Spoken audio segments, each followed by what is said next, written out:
नमस्कार, स्वागत है आप सभी का एनएफ न्यूज पर। मैं हूं आपके साथ रोहित।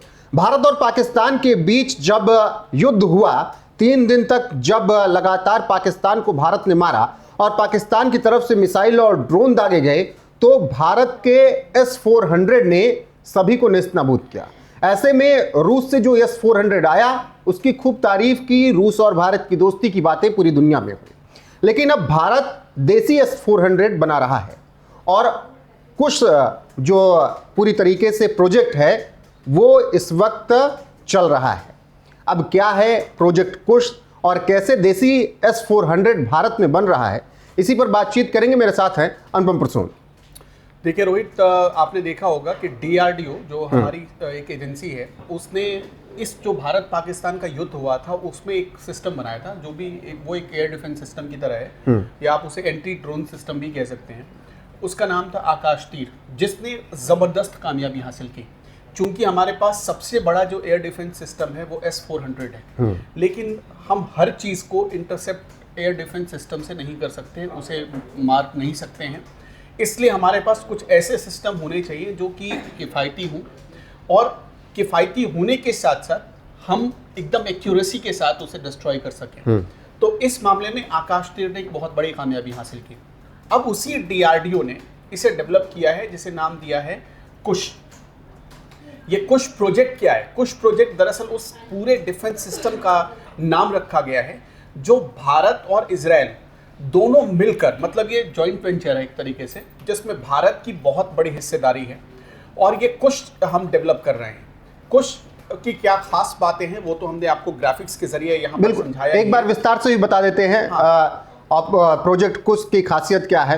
देसी S-400 कुश क्यों खास है? भारत का स्वदेशी एयर डिफेंस सिस्टम, जिसे देसी S-400 कहा जा रहा है, और इसको लेकर अभी सब कुछ भारत में हो रहा है। DRDO के हाथों विकसित long range air defence drone, लड़ाकू विमान, क्रूज मिसाइल, बैलिस्टिक मिसाइल और स्मार्ट बम जैसे हवाई खतरों को नष्ट करने में सक्षम होगा ये कुश, जो कि S-400 की तरह होगा। 150 किलोमीटर, 250 किलोमीटर और 350 किलोमीटर रेंज पर इंटरसेप्ट मिसाइलों को ध्वस्त करने में सक्षम होगा।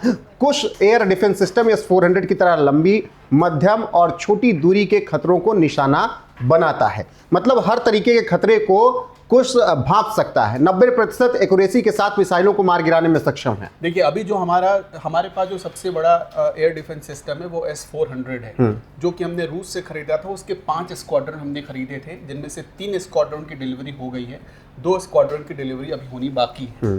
अब यहाँ पर एक चीज़ बहुत आसान भाषा में अपने दर्शकों को समझाते हैं। जो इस वक्त पूरी दुनिया में जितने भी एयर डिफेंस सिस्टम हैं, उनमें 2 का नाम सबसे मतलब सुपर लिया जाता है, वो सुपर माने जाते हैं। एक तो नंबर 1 पर है S-400, लेकिन अब ये डेवलप होकर S-500 अगले 2 सालों में आप इसे देखेंगे।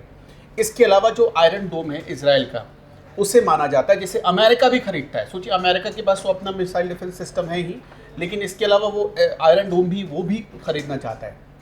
ये 2 चीज़ है।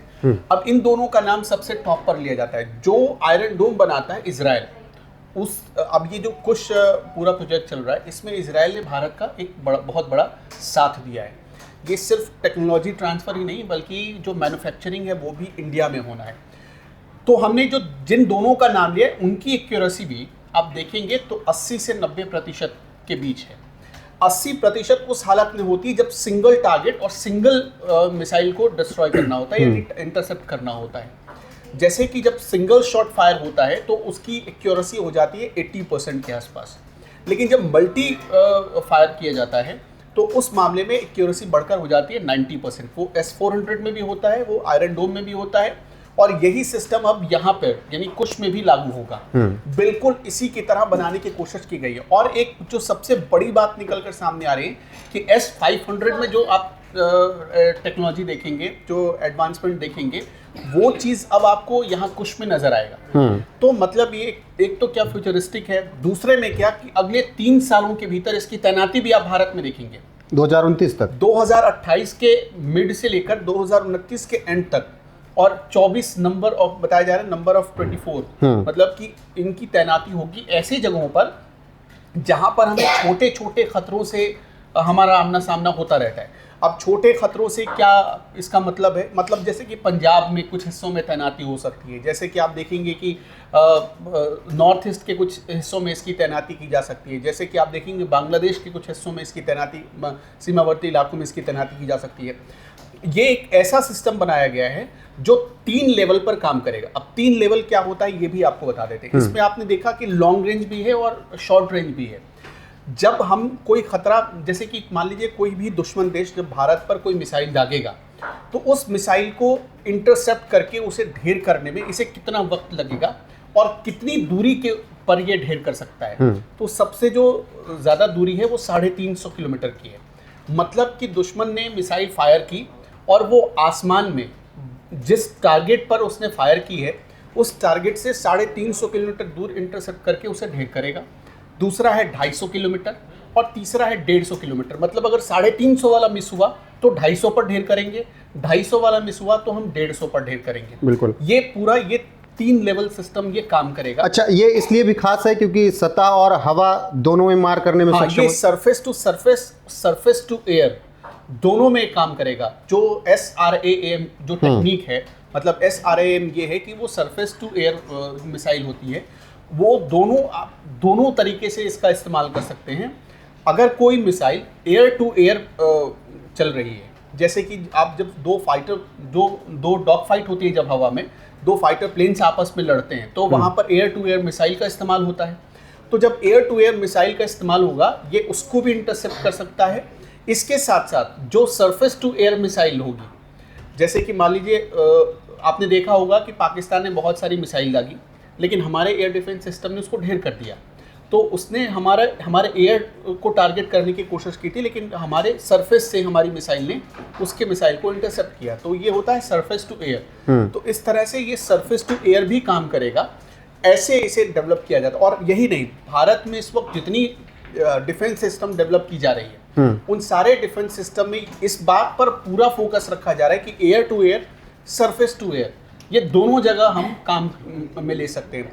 सारी तकनीक, चाहे वो आकाश तीर हो या फिर आप हम देखिए अभी हमने आकाश एयर डिफेंस सिस्टम की बात की थी, वो हो, हमारा ब्रह्मोस है वो भी उसी सिस्टम पर काम करता है, S-400 उसी सिस्टम पे काम करता है। तो इस वक्त भारत के पास जो भी ये जो 6 अभी इस वक्त भारत के पास करीब 6 ऐसे एयर डिफेंस सिस्टम मौजूद हैं, या मिसाइल डिफेंस सिस्टम आप उन्हें कह लीजिए, जो काम में आ रहे हैं। वो चाहे रूस से हमने खरीदे हों, वो चाहे इजराइल की मदद से हमने तैयार किया हो, वो चाहे इसरो ने अपना बनाया हो या फिर आप DRDO ने बनाया हो, इन सारी तकनीकों का इस्तेमाल इस वक्त हम कर रहे हैं। और हमारे पास करीब इस वक्त 6 एयर डिफेंस सिस्टम मौजूद है, जिसमें सर्वोत्तम होगा कुश। बिल्कुल, और भारत और पाकिस्तान के बीच जिस तरीके से युद्ध वाला माहौल बना, उसके बाद जब अब शांति व्यवस्था कायम है तो फिर भारत अपने आप को मजबूत करने में लगा हुआ है, क्योंकि दुनिया के देशों से हथियार तो ले ही रहा है। फिलहाल भारत अब अपने डिफेंस सिस्टम बनाने की तैयारी में है, S-400 की तरह ही, जो कि रूस से आया था, जिसकी 3 यूनिट आई, 2 आने की बात और है, लेकिन अब S-500 पर बात चल रही है। और इसी बीच भारत ने अपना प्रोजेक्ट कुश शुरू कर दिया है, और क्या कुछ खासियत है कुश की वो विस्तार से हमने बताया, उस पर चर्चा भी की। यूनिट बोलते हैं तो इसका मतलब होता है कि सिंगल, लेकिन यूनिट नहीं, यहाँ पूरा स्क्वाड्रन आना है। तो हमारे पास 3 S-400 के स्क्वाड्रन आ चुके हैं, 2 और स्क्वाड्रन आने बाकी हैं। अगर हम 3 यूनिट बोलेंगे तो इसका मतलब होता है कि वो नंबर ऑफ 3 ही है। ठीक है, फिलहाल ये जानकारी आपको कैसी लगी? भारत जिस तरीके से तैयारी कर रहा है, अपने को सैन्य क्षेत्र में और ज़्यादा मजबूत कर रहा है, उस पर आपकी राय क्या है? कमेंट में ज़रूर बताइएगा। बने रहिएगा हमारे साथ। नमस्कार।